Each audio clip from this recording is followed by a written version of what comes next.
I know it can be very overwhelming or frustrating trying to find a replacement cover and handle or casement operator for your window when they have broken. Also, something that can be very confusing is trying to determine what handing you need to order for your window once you find the right part.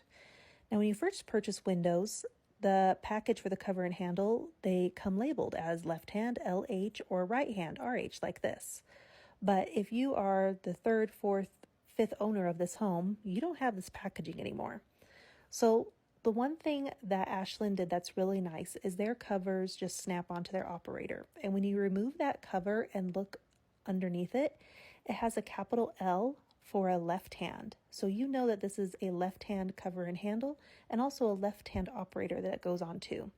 Same for a right hand. When you remove that cover, it has a capital R stamped underneath it.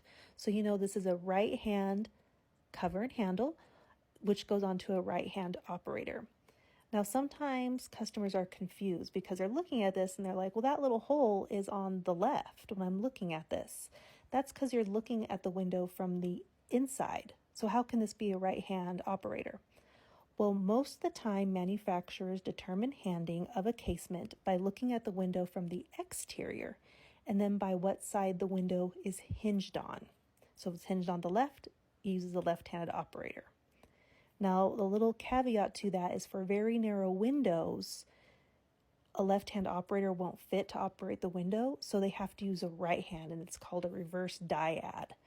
So what I tell customers that works the best when you're trying to figure out handing is open up your window, take a picture of your operator so you can see what side the spline is on. That's what the handle fits onto. Take a picture and then go onto our website when you know what operator is and then match up your picture of your operator to our pictures on our website, which we have labeled as left hand and right hand. Then you know you're getting the correct handing operator for your window. The other thing, these covers just snap on, and then the handle is held on by a set screw. So to remove it, you just need to unscrew it and pull it off. And then when you're installing it, you want to make sure your window's in the closed and locked position, so then the handle can nest down. You can put it in the right position to nest when the window is closed. And then once you have that on, then you just screw down that set screw tightly so you cannot pull it off. So these parts can be ordered at a website. Link is in the bio.